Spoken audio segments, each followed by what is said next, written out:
Welcome back to Behind Enemy Line. Terry and Mike here. And we're going to have a pretty interesting, unplanned show. Um, I think, a lot of people have been seeing what's going on in Chicago and those leftist nuts yelling at the ICE officers and the state police. Stolen land! This is stolen land! Nobody's illegal on stolen land! It's bullshit. And then, so we had a awesome guest last week, Jack Donna. Jack is here. And we liked him so much that I was whining on a text message about this stolen land stuff, and Jack is Hispanic, his family, and he actually knows that stuff inside and out. So he's like, "When are you gonna have me on the show?" So we're like, "Let's do that today." So we're gonna talk about that, and he's gonna help educate a lot of us folks that were falsely educated, just like everything else the left does, right? And being Yeah. that he's Hispanic, I don't think he's a racist Hispanic, like against his own. I don't think so. Maybe I know that gay people can be anti-gay by the left, so you never know, right? I mean, Yeah. you never Bec- know.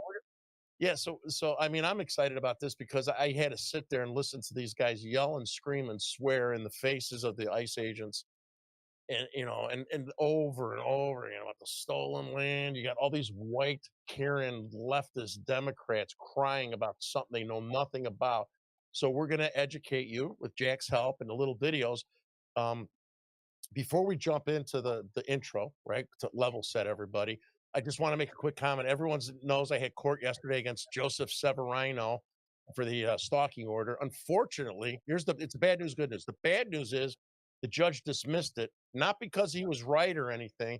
The stalking order and the defamation, well, not defamation. Actually, he said I could go to court for that, which I will. But the Good. stalking order was dismissed under politics, and then I'm a public figure. I'm so damn famous now because of Mike and you guys. I have a different criteria, I guess. It allows scumbags like Joseph Severino. His name's Severino, Jack, but I call him Severino. I'm insulting him. Rhino, capital letters. So we're gonna cover that later, all right? We're gonna cover that later, and we're gonna expose every one of this guy's lies.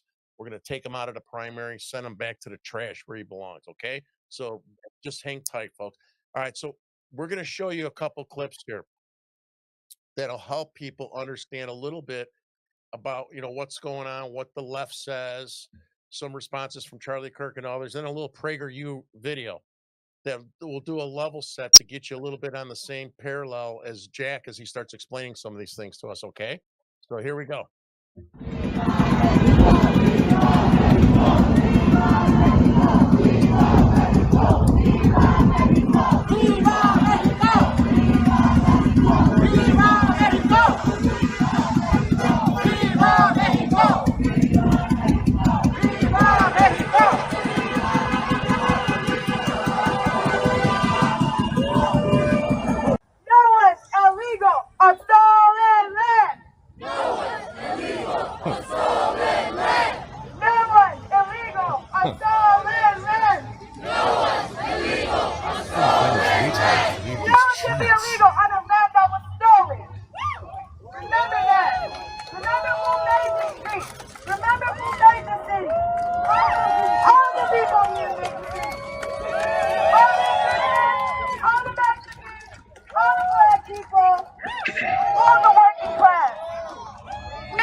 All right, so wait, we got a couple back to back. So so that's crazy, right? So I'm sorry, I thought they were tied together. They're not. So that clip just shows the stuff that's going on all over America. The schools, the children, the kids are being brainwashed. The left is telling us this is stolen land. These are the same people that can't even tell us what a woman is, and they're going to tell us about history and stolen land. So I don't know where they find these retards to lead these chants. Colleges. Yeah. So now we got Charlie Kirk, and let's play these other two back to back. Before I even say anything, I just want to acknowledge the fact. I want to acknowledge the fact that we are right now on stolen land, and that we are on indigenous land, and that we are on original Mexican land right now. I love the stolen land argument. Okay. If we stole the land and you're mad about it, I'm not saying that it's not a better country right now. I'm just saying that right now, especially like the things that we're taught in school, in public education, we're taught about the Alamo and how it was this amazingly a patriotic act, though it was literally stealing a base from the Mexicans in their own land. I think that that's kind of the wrong angle to be looking at things. And that's why I really make it a point to notice that I'm on stolen land at all times, especially when we think about things like Manifest Destiny. Who did the Mexicans steal the land from? Actually, the Mexicans were there originally in Texas No, because not correct. Because Wrong. They stole I'm it from lots of Indian tribes. That's not correct. Thousands of years before, they were Indian tribes. So the Mexicans yes, actually the Mexicans stole the were land. the originally Mexicans were Aztecs and Mayans. And Well, many some of other them, hold on, indigenous Texas people. was not indigenously Mexican, though. There was the Cherokee. There were Okay. many different Native American tribes there. It's So at pronounced. some point, you have to believe in self-determination. Okay. If you can win the land, it's yours. Okay. That is what built the West. I can agree And with you so on that. instead of thank you saying for, land acknowledgement, we're on stolen land, you know what you should have? You should have a gratitude acknowledgement. Praise God, I live in America. I'm glad. If you attended college, this is what you were likely taught. America was founded through acts of genocide, accompanied by larceny on the grandest scale. Columbus and the Europeans who followed him sailed to the New World with the intention of exploiting whomever they found, and, if necessary, enslaving or exterminating them. Soon afterwards, they began importing black bodies from Africa. They then built the world's richest country out of a combination of slave labor, stolen land, and environmental destruction. Did I miss anything? As an historian, I can assure you this view is inaccurate in most particulars. But getting the story wrong is only part of the problem. The bigger problem is this. If you teach generation after generation that their country, their society, and their history are uniquely awful, they are likely to believe you. This is a sure route to societal failure. This has consequences not only for America, but the entire world. Many in the U.S. seem to have no clue just how much of a city on the hill the U.S. is still perceived to be, and how important that American beacon is to millions of people living under autocratic regimes. If the image of the U.S. is fundamentally delegitimized, if its entire raison d'etre, its reason for being, is tainted, then increasing numbers of people will wonder whether democracy itself is worth the trouble. So let's correct the record before it's too late. The narrative of the stolen country or Native American genocide does not stand up to scrutiny by any honest historian. It is a dangerously myopic and one-sided interpretation of history. It puts 100% of the burden on Europeans, who are held responsible for nearly all historical evil, while so-called indigenous people are mere victims, saint-like, innocent martyrs whose civilizations were close to ideal. This is simplistic, anti-historic thinking that has gained currency only because most practicing historians and history teachers have either given into groupthink or else have been cowed into silence by fear of losing their jobs. There is hardly a single civilization on Earth which did not displace natives or which did not engage in nasty wars or ethnic cleansings at many points during its history. No matter who discovered the New World, it's inevitable that a large proportion of its inhabitants would have died within the first few decades after first contact. The New World population was smaller and more homogeneous than the Old World population. Thus, its people had less immunity to disease than the people of the Old World, where communities from Africa, Asia, and Europe had been intermingling for millennia. So the claims of genocide by disease have almost nothing to do with European actions, apart from their simply reaching the New World. And of course, Europeans of the time had no way of predicting the continent-wide epidemic repercussions of their actions. Let us also acknowledge that Native American society was just as warlike as any other in human history. The anthropologist's vision of Native Americans as peace pipe smoking environmentalists, which gained purchase in the 1970s, has long since given way to a more Hobbesian portrait of pre-Columbian reality. In North America, most natives were primitive farmers. This means that, with some exceptions, they had no permanent settlements. They farmed in an area for a few decades until they wore out the soil. Then, they moved on to greener pastures where the hunting was better and the land more fertile. If somebody was already on those greener pastures, that meant war. If you won, the land was yours, and the tribe you defeated was destroyed or assimilated. This pattern repeated itself endlessly. In most of North America, the idea that any one piece of land belonged to any one tribe for more than 50 or 100 years is highly doubtful. The idea that the Europeans stole land which had belonged in perpetuity to any one tribe is ludicrous. This is the basic math of all human history. If you can defend your land, you can keep it. If you can't, you lose it. This was true 5,000 years ago, 500 years ago, and to a very real extent, it is still true today. In almost every case, conquest happened without remorse. Caesar didn't agonize over his conquest of Gaul. What is unique is that in conquering North America, some Europeans expressed moral qualms about what they were doing. This was true from the very beginning. The priest Bartolomé de las Casas wrote an eloquent plea to the monarchs of Spain as early as the 1540s, chronicling in detail how wanton adventurers had exploited natives against the express will of the Spanish crown. The priest's concerns were picked up by countless others over the centuries and continue to this day. Yes, it was Western Europeans who made an issue of human rights, which is why we debate the morality of conquest in the first place. But who wants to talk about that? I'm Jeff Finn Paul, professor of economic and social history at Leiden University for Prager University. Thank you for watching. The United States of America was not stolen from Mexico. Upon the conclusion of the Mexican-American War, we paid Mexico $700 million in today's money for land the Mexicans took claim to after they won their independence from the Spanish Empire, who tried for 300 years to enforce paper claims on tribes like the Comanches, after those claims were originally made under the doctrine of discovery, whereby a king and queen could, by divine right, rule over lands and peoples simply because there was not already an existing Christian monarch ruling over them. We also dealt with those hostile Comanches, settled the western lands that we bought legally from the Mexicans, and for the next 177 years, created an ever-expanding socio-economic environment the Mexicans could peacefully engage with through trade, ideas, and culture, literally up to and including right now, at this very moment. That's still happening. So no. There you go.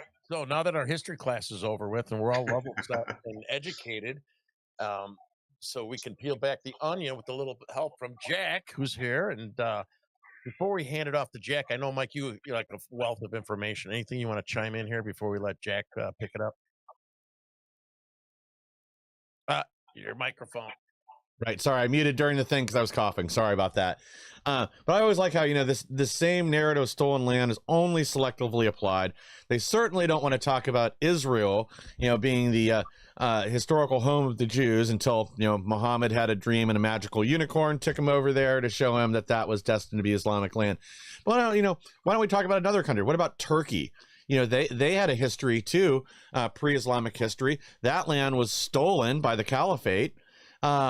Maybe we should go back to their Christian history prior to that. But, they certainly don't want to talk about about that history or who stole whose land there.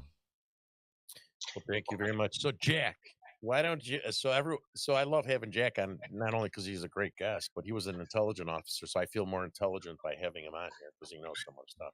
So, Jack, why don't you give a recap? Forget about the military stuff this time. Why you're here and a little bit about your family and stuff, and why you're not a Hispanic racist. Okay, so yeah, my full family name, let me start off with that. My full family name is Fernando Jack Doña Avilés de la Tarde Echeverria Infante de Mendoza. We were the Doña family was one of the original families that came over with Cordoba. And so we trace our ancestry back to the 1500s when Central America was settled by the Spanish conquistador Cordoba. Cordoba took Central America, Pizarro took South America, and Cortez took Mexico. Pretty much that's the way it went down. So my family on my father's side is of Spanish, Italian, and Inca descent. Oh. Okay, so we've had a lot of oral history that's come down, and my father was very, very keen about first inculcating in us, me and my two brothers, that we're Americans, that we left that country behind. But it was also important that for him to convey to us our history and where we came from. And if you want, you can show a couple of photos of my dad and my great grandfather. You can see that clearly they are of.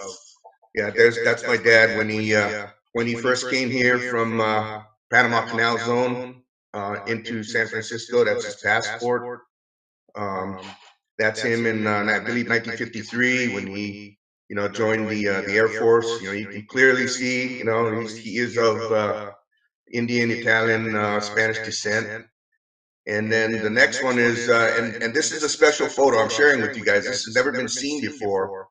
This is the first time the public has ever seen this. This is a photo of my great grandfather, Ignacio Páez de Mendoza. He was a army general under Simon Bolivar in the 1800s.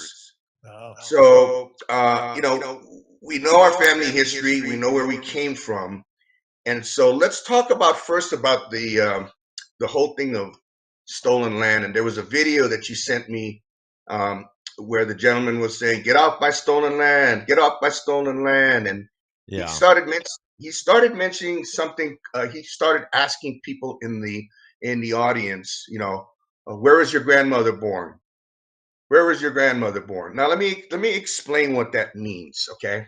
And you're really gonna love this one, Terry, because when I educate you on this one, you ever see this guy again, you're gonna go, wait a minute, you don't really understand what you're saying. Okay. So in the Mexican culture, it's actually in the Mexican law, the citizenship is actually traced through the female side, through the maternal side. Okay. Yeah. So it's kind of complicated, but I kind of typed something up for. Let me read it to you. Okay. So these are actually the laws in Mexico. If your mother is Mexican, regardless of where you were born, you are automatically Mexican by birth. If your father is Mexican, but your mother is not, you are Mexican only if you are born in Mexico or formally registered in Mexico. This rule continues down generations, but the maternal line is the strongest and the clearest path. Sure. But then they have what's called the grandmother rule. Okay. The grandmother rule goes like this. Okay. If your mother is born in Mexico, it's automatic. Or if your mother was born abroad, okay, that the maternal grandmother was born in Mexico, then you're a Mexican citizen. So how does that apply? I'll use my wife as an example. I was talking with her about it. She's full-blooded Mexican, and coincidentally, her family lineage is Mendoza. Okay, so we're actually related very, very distantly in the past. Somehow the Mendoza family immigrated north into Mexico. So what that means is, since her mother was Mexican and her grandmother was Mexican, born in Mexico, my wife can go down to Mexican consulate right now and apply for Mexican citizenship. So that's why that dude was saying that. Where's your grandmother from? Where was your grandmother born? See, he was looking at you, Terry, all right, assuming that you were Mexican and saying, where was your grandmother born? Assuming that you didn't know. But here's where it gets really, really funny. Okay. This custom actually originated in Italy. You can look it up. It actually has its historical background and origins from Italy. It actually originated in Italy. This whole citizenship through the maternal line. So that's why that guy was saying that. Okay. So in actuality, when he was saying that to you, Terry, you should have fired back at him and said, "Hey, I'm Italian. My people was here before you." Right. Oh, yeah. Right. Yeah. You could. So, but that's the whole thing with now with the whole concept of the stolen land thing. This is something that's actually taught in the schools south of the border in Mexico. They're actually taught that when General Santa Anna was captured after the Battle of San Jacinto, okay, he was considered a prisoner. They considered him to be a prisoner of war. And as a prisoner of war, then he no longer had the powers of the president. That's what they actually teach this, and they basically say that him signing those surrender documents, okay, and ceding on that land that Texas was illegal. So that is actually the genesis of where they say, this is stolen land, stolen Because he land. was under duress. They're saying he was under You're duress. saying yes, that's correct, that he was under duress. But see, here's the thing. My grandpa Jack, who's he was from white South Africa. His family settled here in Alaska. They were miners. He had a very famous saying. He used to say, the judges and lawyers can give you a piece of paper and say you own the land, Mhm. but can you hold the land? Yeah, just like the Exactly. countries, continents. Yeah. And back then, they had range wars and fights over water and everything. It's like, and there was another saying my grandfather used to say, back in the old West days, my granddad and my great granddad, we didn't wait for the lawyers and we just did what we had to do. They would be arguing about it for 10 years, but the thing you wanted to do, you got it done. And that's just the way, that's just the way it is. You may say that it's your land, but if you're not strong enough to hold it, you're not. Yeah. So they're claiming this concept of stolen land, and they're ignorant. And the reason why they're ignorant, they're very, very uneducated, because Texas, okay, was basically largely controlled by the Comanches. It was called the Comancheria. Mhm. Okay, the Spanish government that was in power, okay, in Mexico, they did not want to deal with the Comanches. Okay, the Comanches were essentially using Texas as a raiding point to raid into Mexico. Yes. So what they did was Sorry, Jack, tell them how fierce the Comanches were too. That was another issue and concern with the Americans as well as the Mexicans, right? About the Comanches. the Comanches, the two worst as far as atrocities, and I've read these old books. I've got a whole library of all these old books. The two worst tribes for atrocities were, beyond any shadow of a doubt, the Comanches and the Apaches. I mean, they were closely tied, and a lot of it had to do with the fact that they were largely a desert nomadic type of people. And that explains why in the old westerns they're always either a Comanche or Apache, because back when they're in the movies they knew they were the most fearless ones, right? Yes, absolutely. So basically, what happened was the Spanish government, via land grants, okay, went to, some of them were Americans, some of them were Europeans, and they said, hey, if you come here to this place, Texas, and you develop the land and you fight these Comanches and you keep them off of our ass, okay, and develop, you can stay here, you can prosper, and we'll give you these land grants, okay. Now I don't know if you know who Lieutenant Colonel Pete Chambers is. He's a good friend of mine. He's running for governor right now in Texas. His family, the Chambers family, goes back to Chambers County, and he actually has the original Spanish grant. He has a huge ranch there in Texas, and he was the one that explained it to me. He was like, look, Jack, I'm the Chambers family. My family's like 250 years ago, we got this Spanish land grant. This land is ours. So basically what happened was, after that land had gotten all developed and it was really prosperous and the Texans were doing really great, along came Santa Anna. And General Santa Anna had a twinkle in his eye, and he said, let me go over here and take this land away. He wanted to revoke all of the land grants and all of the, the Spanish grants and everything. And what people don't understand is like there was a video earlier, I'm assuming he was Mexican. He was talking about, the Alamo, They always mention the Alamo, but they don't ever mention Goliad, that happened before the Alamo. Now Goliad, okay, it was the fortress of Goliad. It was just a few years before the Alamo. Okay, they were ordered to surrender, and they were promised by Santa Anna, okay, if you surrender, lay down your arms, we'll let you go peacefully. You leave the country and everything. Everything's fine. And they did that. And the Mexicans massacred all of them when they were disarmed. As soon as they disarmed them, they massacred them. They bayoneted them. They cut off their heads. It was brutal what they did. Okay, and so that was basically the calling cry for the Alamo. Remember the Goliad, you know. Yeah. And so the Alamo, the same situation happened with the Alamo, and it was a very heroic thing, because the whole saying of the line in the sand. I mean, you guys know what the line in the sand means. That goes back to Colonel Travers. Colonel Travers drew a line in the sand, stepped over it, and said, "I'm going to lay down my life for my freedom and for Texas, so the Republic of Texas. And anybody who wants to step over this line with me, fight with me, join with me as brothers, those of you that don't want to step over the line, you're free to leave with our blessings." And almost everybody present stepped over the line and fought for their freedom, because they knew what had happened at Goliad. They were doomed. Yeah. They were absolutely doomed, but they, Yeah. you had, famously, I believe it was Davy Crockett, who was pleading in the United States legislature to, we got to help the Texans, because if we don't help the Texans, we're going to be dealing with this guy Santa Anna on our own borders.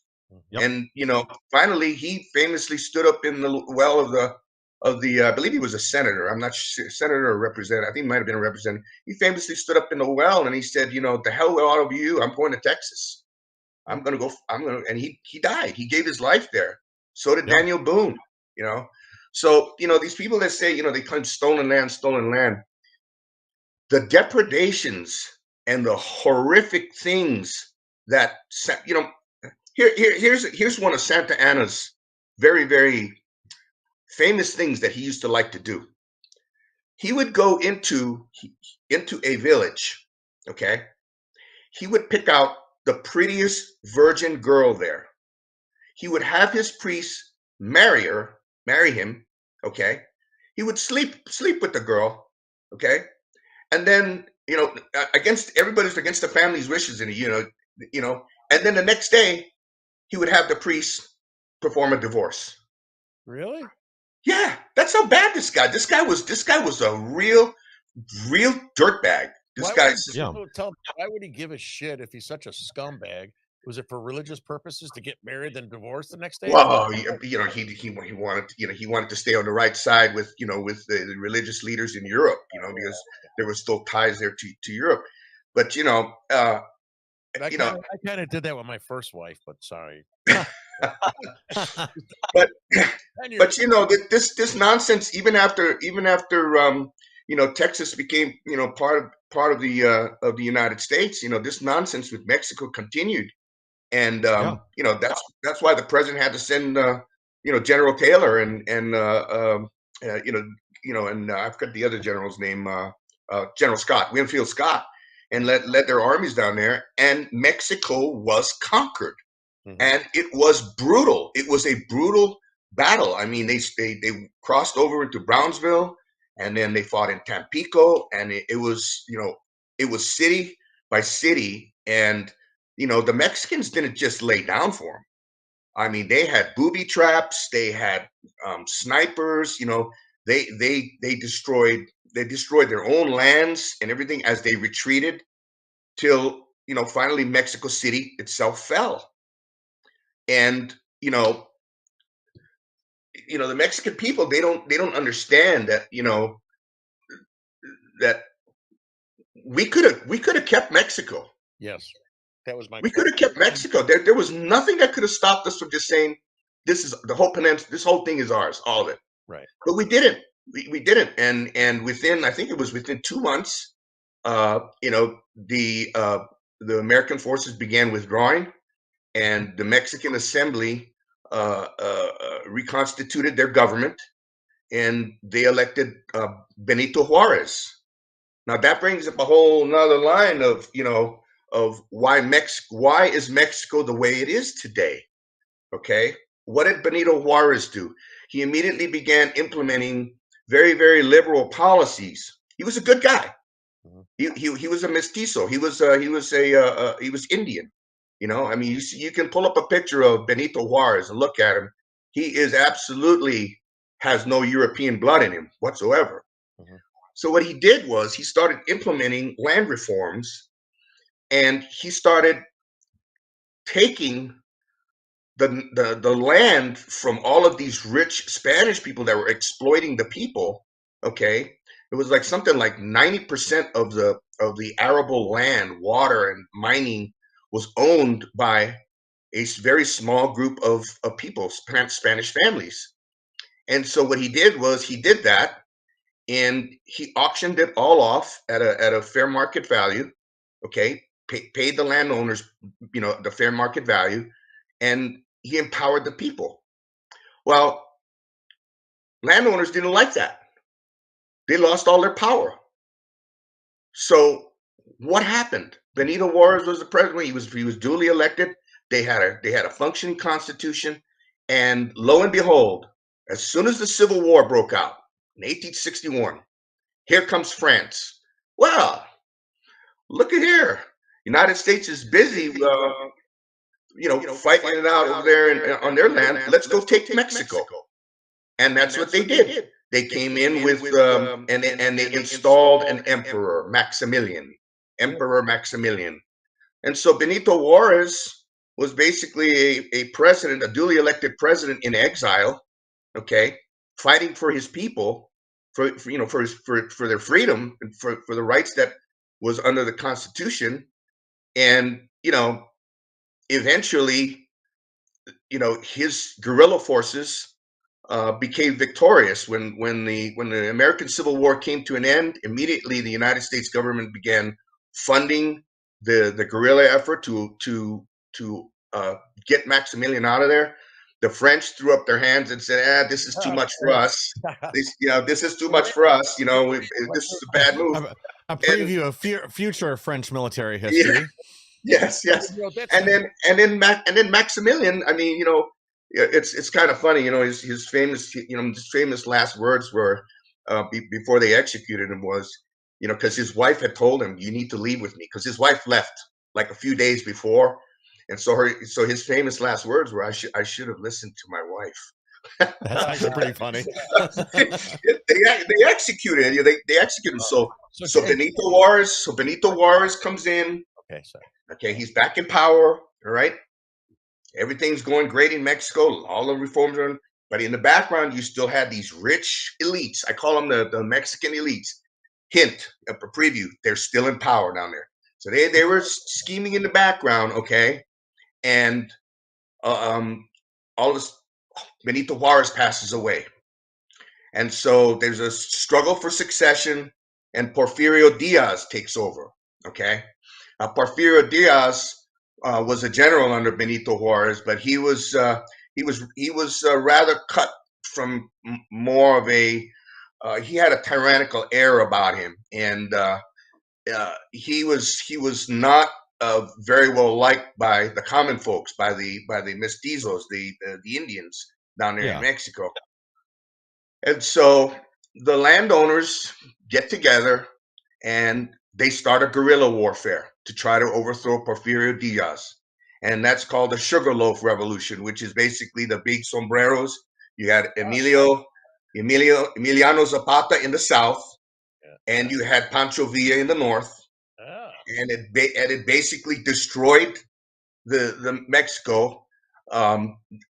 Diaz ended up having to leave in exile. He fled to France, and in 1917 they rewrote the Constitution, and that's the Constitution that the Mexican people have today. And those same secretive Mexican families are still behind it. Carlos Slim. I have the list of the names. Yeah. They're all. And so people don't understand. It's like, you want to talk about Mexico and Mexican history and stolen land. Okay, here it is. Yeah. You guys weren't strong enough to hold on to your land. Yeah. I two questions for you, Jack. Yeah. America. Number one, when we took over Mexico City, so people know, we could have, if we wanted to, conquer or steal. I'm being sarcastic. The whole entirety of Mexico, right? Mm-hmm. Number two, when the French came in, which I don't even remember. I was a really bad student in high school, but I don't remember about the French coming in. So when the French came in, were conquering Mexico or trying to, subvert it. The Americans helped them defend financially, keeping the French from taking over their country not because they were Yes. Americans, but they were looking out for our self-interest. But they helped them again at that point in time, correct? Yes, that's correct. Benito Juarez and Abraham Lincoln were very, very close friends. And when Abraham Lincoln was assassinated, Benito Juarez wept. He openly wept because he knew it was, that was a hope for freedom in Mexico. Yeah. The whole pattern of their government was modeled after ours. That constitution doesn't exist anymore now. They've got this 1917 constitution in place. But to your point, Terry, you're absolutely right. I mean, the French basically used the American Civil War as an excuse to come in and loot Mexico, and they did. Well, we were distracted. Yeah. And they did. I mean, so they were. These people don't know their history. Okay, I got to. I don't know. I don't know the answer to this. So during Yeah. the Civil War, which Yeah. side did the French probably want to win or try to support during the Civil War? The North or the South? They were for they were for the South. Okay. Yeah. Yeah. Especially for the South. All right. Yeah. But anyway, getting back to what we were saying about in regards to stolen land, when Mexico City was conquered, there was a treaty that was signed. It's called the Treaty of Hidalgo Guadalupe.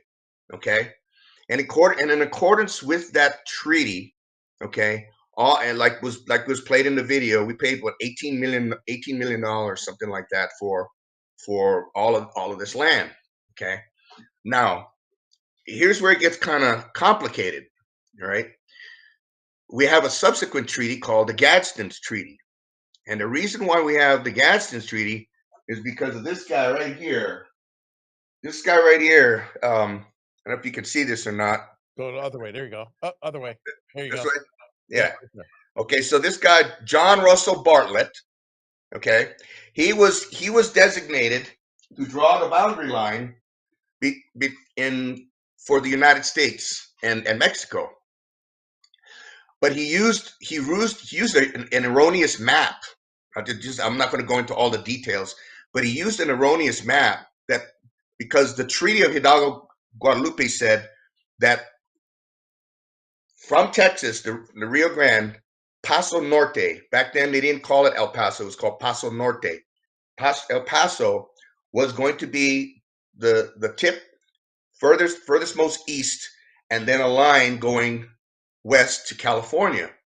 Well, they used what's called I believe it's called the diurnal map. I'd have to look it up, but Sure. he actually started 40 miles north of El Paso and drew the boundary line. And so that cut out almost the entire Southwest as he went further west. Yeah. So when this report, and so the Mexican government was like, okay, their surveyors were like, okay, they didn't say a word, okay, and so then they put down the markers, they signed off all the documents, because he had the authority to do so. When it got to Washington D.C., the president blew a gasket. The Congress blew a gasket. You just gave up the entire Mesilla Valley. All of this mining, all of this, everything that was seceded in the Treaty of Hidalgo Guadalupe. So what happened was negotiations took place between the Mexican government and the United States. The Mexican government said, that was your screw up. Sorry, you're going to have to pay us more money. So we ended up coughing up, I believe it was another $11 million to pay for the Gadsden Treaty. So the people that say this is stolen land, no. Your people were conquered. Mm-hmm. The Mexican army was absolutely defeated, destroyed.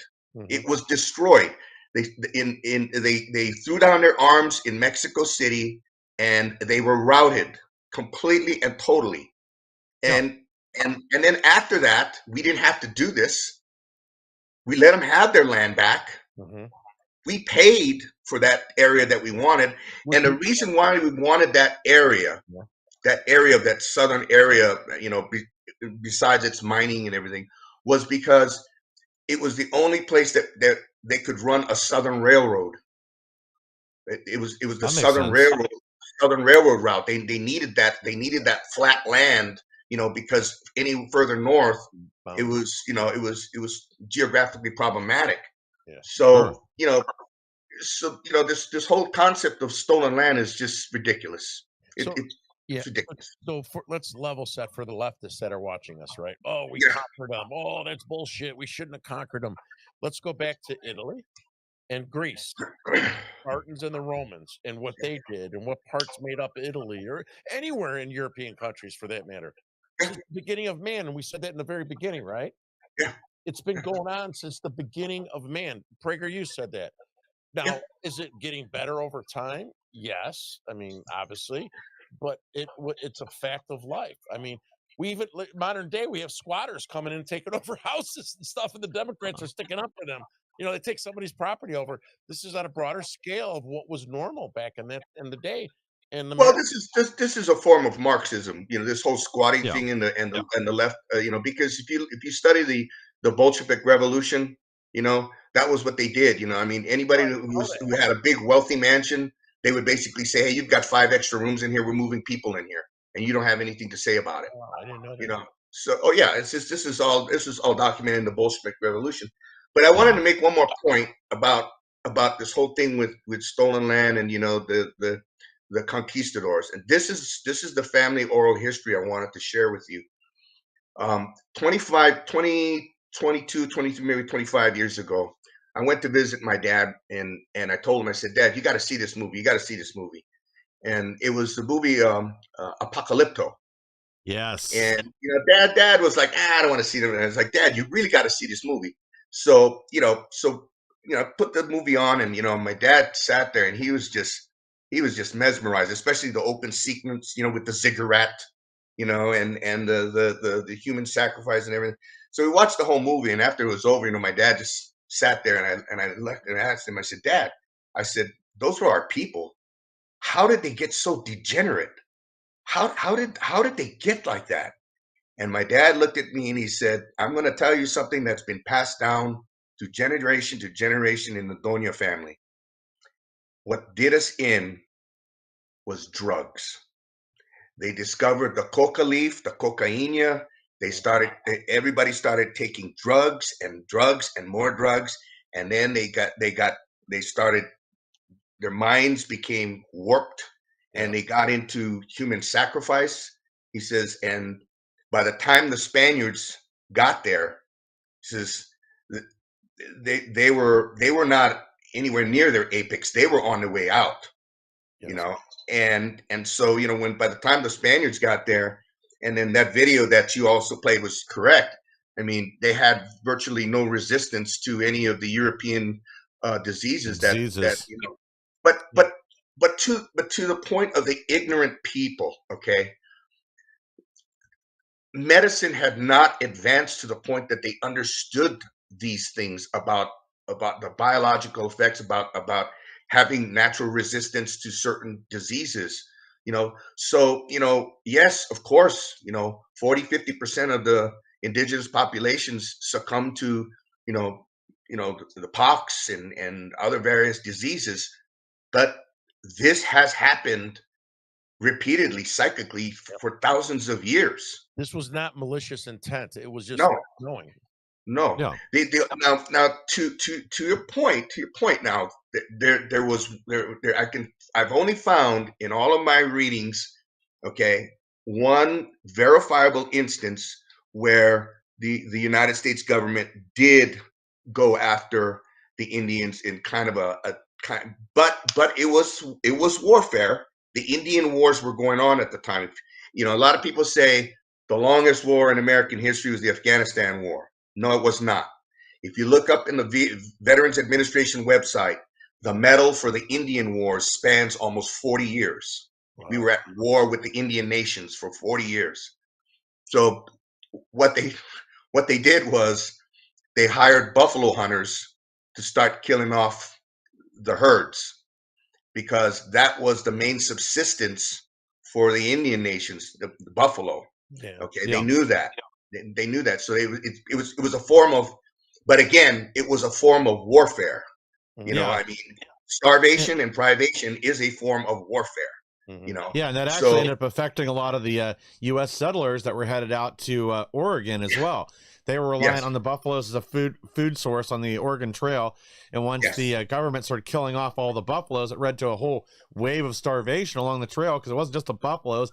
A lot of the small game and other animals disappeared with them after the military went through, or the the people they hired to wipe the buffaloes that were turning in the pelts and getting paid for it. Yeah, history is complex, and it's something the left doesn't understand. They take a few little facts or things, they misconstrue those to create the narrative that they want, that somehow none of us belong here. But again, if you apply their same logic to anywhere else, it breaks down. Borders change all the time. Look at Africa. How many times just in the last 20, 30 years have borders between countries there changed?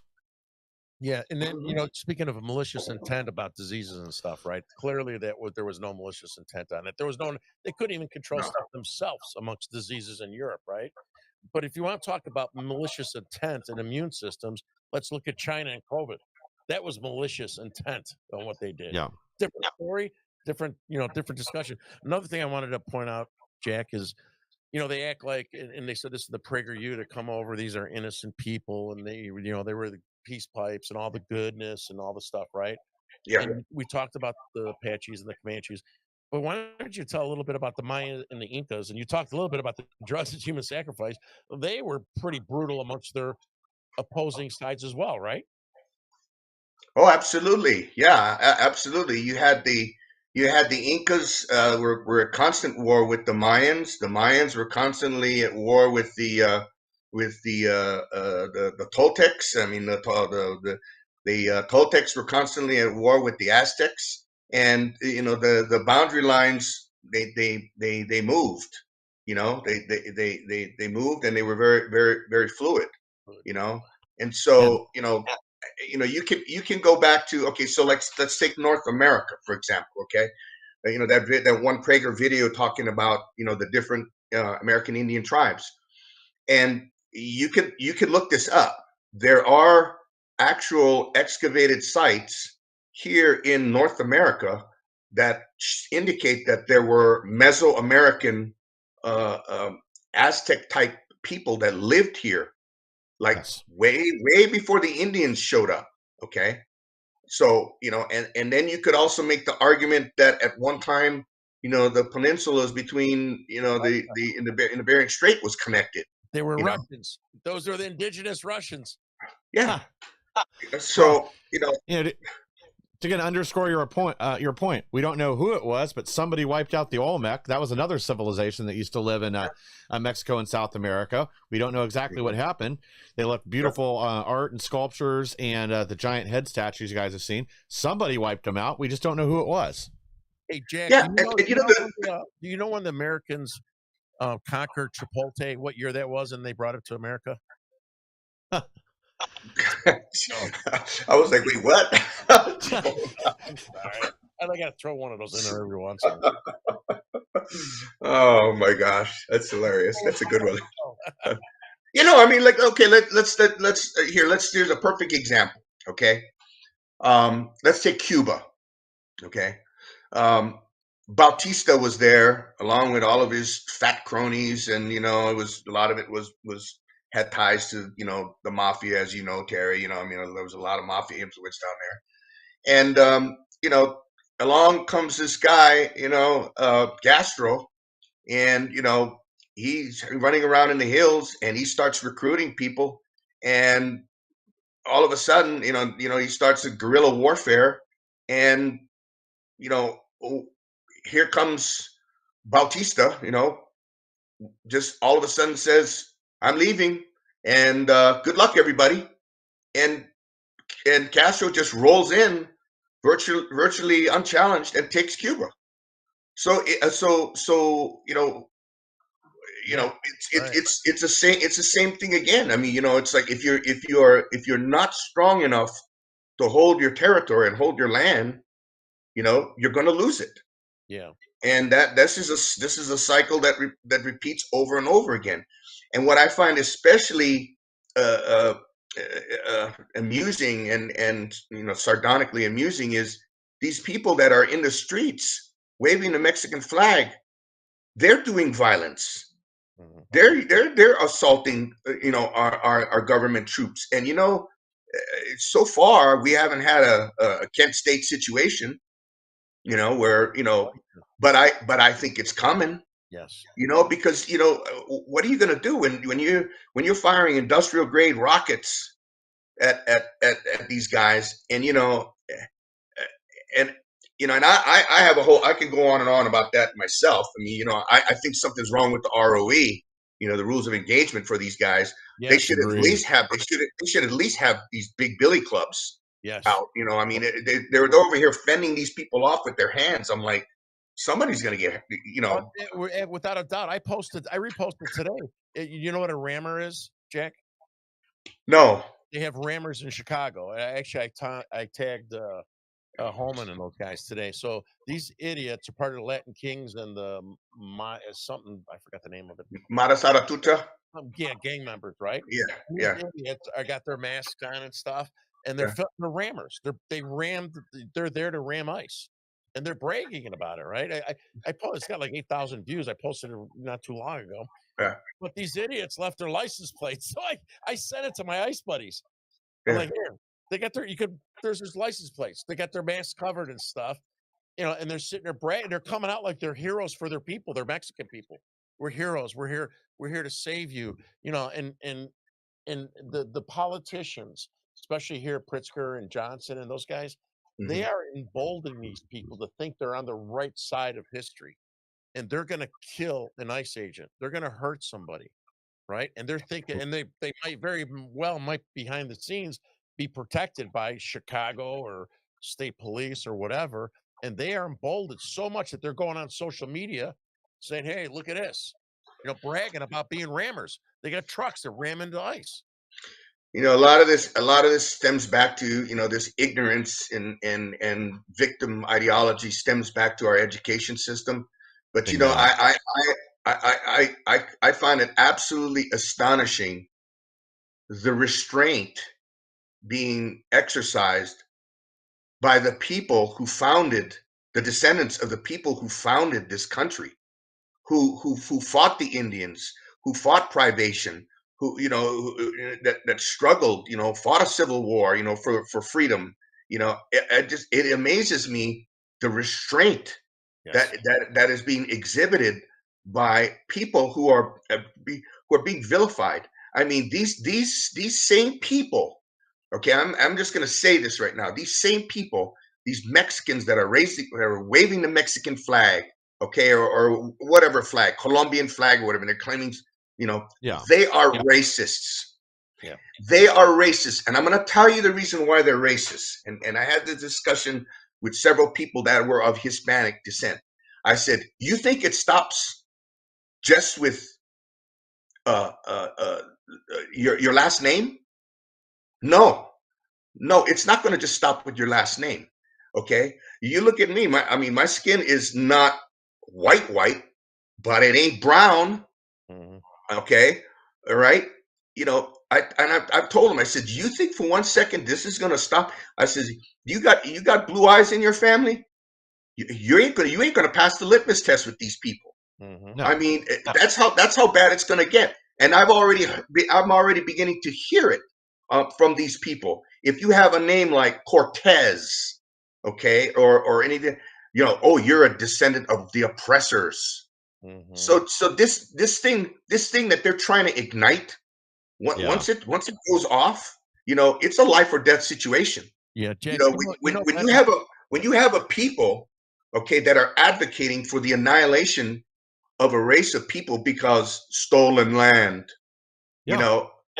at what point do people finally go, okay, we've tried to speak with them and we've tried to reason with them, and they end up shooting our leaders in the neck? Yep. You Yeah. know, the restraint is just incredible. I Jack, mean, Jack, you know this better than better than me because of your military service. So first of all, the restraint I think these people have is really weakness and softening of America. Really, you know what I mean? They just Yeah. got soft, like scared. They're worried about their jobs.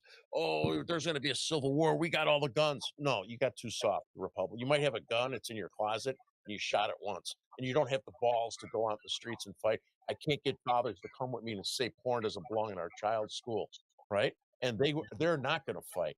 They're not going to fight.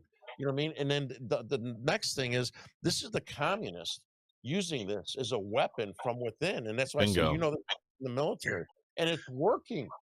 It's working. They're not even It, having to. I mean, it is going to work. It's going to work up to a certain point, okay? And I'll tell you, when the people that are living in gated communities and they have their private securities, these lawyers, these professors, and these doctors that you know, they get invited to all these fancy dinners and this and that, and you know, they're hobnobbing with the elite.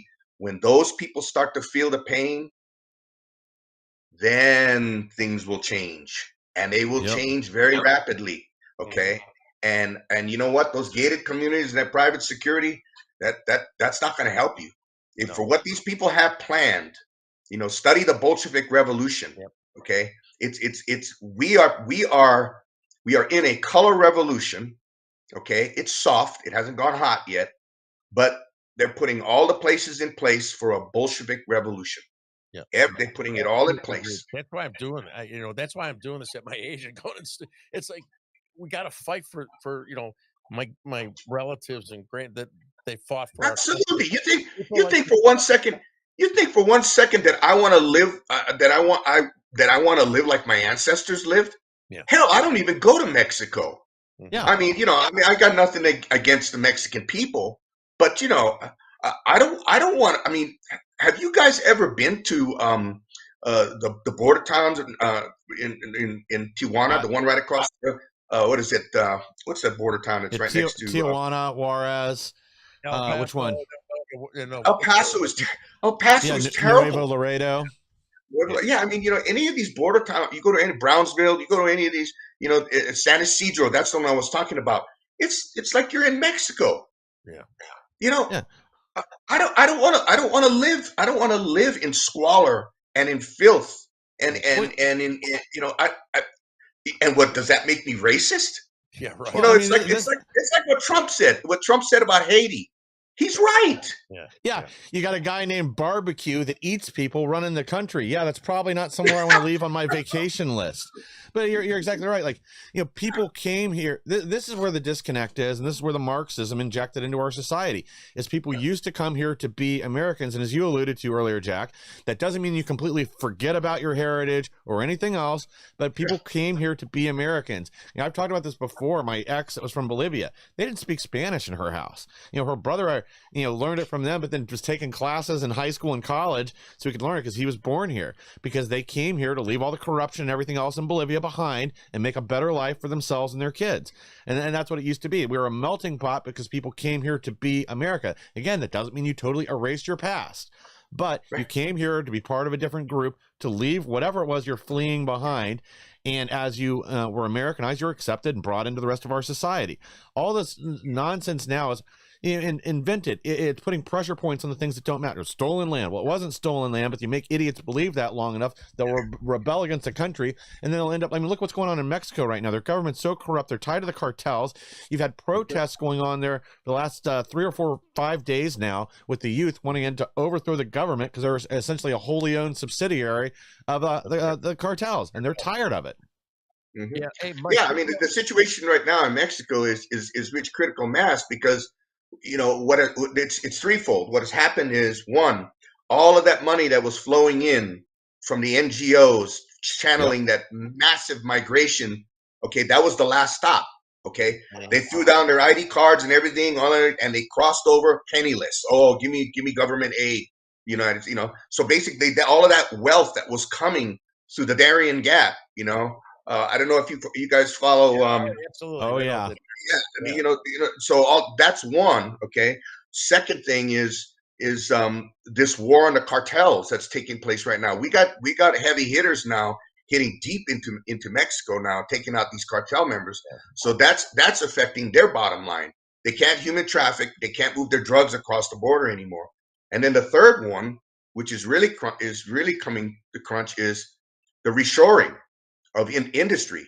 Yes. That's going to be leaving Mexico. So that's why all these people are rioting and getting pissed off down there, because the gravy train has come to an end. Well, I'm sorry. Yeah. Why don't you guys fix your own freaking country, okay? Right. I mean, we did. Hell, we even fought a civil war for freedom. Mhm. I mean, I'm just sick of it. I mean, it just freaking infuriates me that that look. We could talk about like the Democrat Party and their support of minorities. I think I mentioned this at your last show. My dad said this also. It is absolutely the height of arrogance and mendacity for anybody to say you can't make it in America because of your descent, because of your background. You're a victim. I call bullshit on that. I mean, Yeah. that is just straight up crap. And because my family came here, my dad had $40 in his pocket, okay? And now I live in one of the most affluent neighborhoods in Sierra Vista, Arizona, okay? And I'm proud of that. And you know what? Nobody's going to take this from me. And nobody's going to call me a racist and make me feel bad about it either. It's ridiculous. Yeah. So, hey, Mike, why don't you show real quick so we could go back to the Broadview ICE Detention Center, where I always show up there, and we got our buddy over there. He didn't. This is not the clip about where your mama's from, but this is him insulting these police officers. This guy's name is Eldo Reyes. He got arrested at the DNC. We were there filming DNC. I had a confrontation in the middle of the street with him when he was swearing at police officers, and these guys have to stand there and take it. You know what I mean? He swears again, Unbelievable. big black flag. He was waving. Jack, what is the black flag? He was running in the front of the parade. There's a massive black flag. What does that mean? A black flag waving in the front of this. Obviously, they're leftists, communists, Marxists. What was that supposed to signify, that black flag that this guy, Eldo Reyes, that we're going to show, was carrying? Let me look. I got to see it. I mean, I haven't. Yeah, it's not in this video. I'm just explaining from at the DNC. This is the same guy. Yeah. He got arrested at the DNC. He started trouble. He got in the police's face. I have a video somewhere where I had a confrontation. I said, "What is it? Your mama's underwear up there on the flag?" But I felt bad for the police officers. They got to stand there, and the guy's getting right in their face. So this is Eldo Reyes yelling at the Illinois State Police, who were brought in to protect the ICE center, so the ICE guards and Border Patrol don't have to come out and protect the perimeter, because there was all kinds. So now they're going after the Illinois State Police and calling them out. So you want to show it, Mike? Get off my land! It's fucking funny to you? Get the fuck off my land! Get off my land! Get the fuck off my land! Get off my land! That's Eldo Reyes, drug addict, Black Lives Matter, Antifa, piece of shit. And he's there, and these police officers, the state police officers that he was yelling at that point in time, that was like the first, second day that they were brought in to help support the ICE agents, which I was shocked in Illinois. And they did the batons. Jack, they had batons that were like baseball bats, the state police, and they took no shit from those guys. Well, so it should historically, the black flag, it has its origins in, I believe, I may be wrong, but I believe it has its origins in the ideology of anarchy. Well, yeah, he was with Antifa. He was at the So all of them that advocate for overthrow of the system. The Black Panthers flew a black flag. The Antifa they fly a black flag. BLM, it's a universal symbol for basically anarchy against the existing system. So so that's absolutely right. He was with the BLM leader and at that parade. So and what a scam that we could go on about BLM. With the Black Lives Matter. There's another racist hustler scam right there.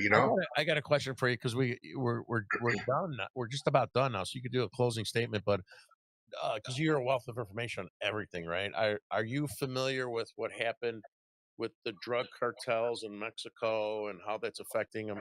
Is that something you're familiar with too, or not as much as some of this other stuff? Um, If you are, I want to have you back on about that. yeah, I was I was actually involved with something that happened last year, as a matter of fact, involving law enforcement and the border and cartels, and you know the and we've also I think that we've also identified to our elected leaders that they really need to be paying attention. I think they are now, but a lot of the weapons that were sent to Ukraine, like Yes. AT4s, the AT4s, and are now washing up in the hands of on our southern border with the Mexican cartels. Um, Wow. you know, we got we got some serious situations going on with that, and the concern is some of that stuff has probably crossed the southern border and is inside our border. I could see your brain working, thinking of what you could share with us or not. Yeah, We'll have to figure yeah. out. And because everyone knows that follows me. I'm coming out of my concrete. I was involved back 30 some years ago, with the Herrera cartel, who's not around back then. I don't know if you know the Herreras; they were big back then, and send guys to go meet with them, go into El Paso, Texas, and going to Juarez. Federales. We're bringing drugs and giving drugs at hotels to guys from America. I'm gonna email you about I think it was about 2 years ago, 2.5 years ago.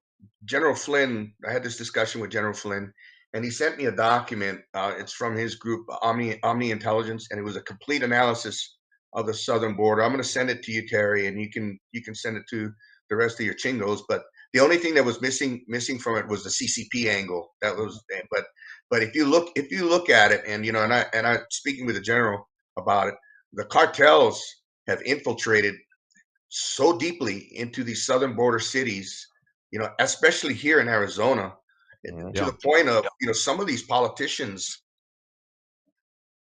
not good. Yeah, Jack, here in Chicago too. Here in Chicago, there's a huge Mexican cartel presence in Chicago. It was even back in the 80s when I was involved. Yeah. Huge. I mean, it's even more so. It's more so now. And then the Mexicans back in the day when I got involved, it was after the 79 Meridel boat lift, and the Cubans really were controlling that. Yep. Right. And then it was coming from Colombia.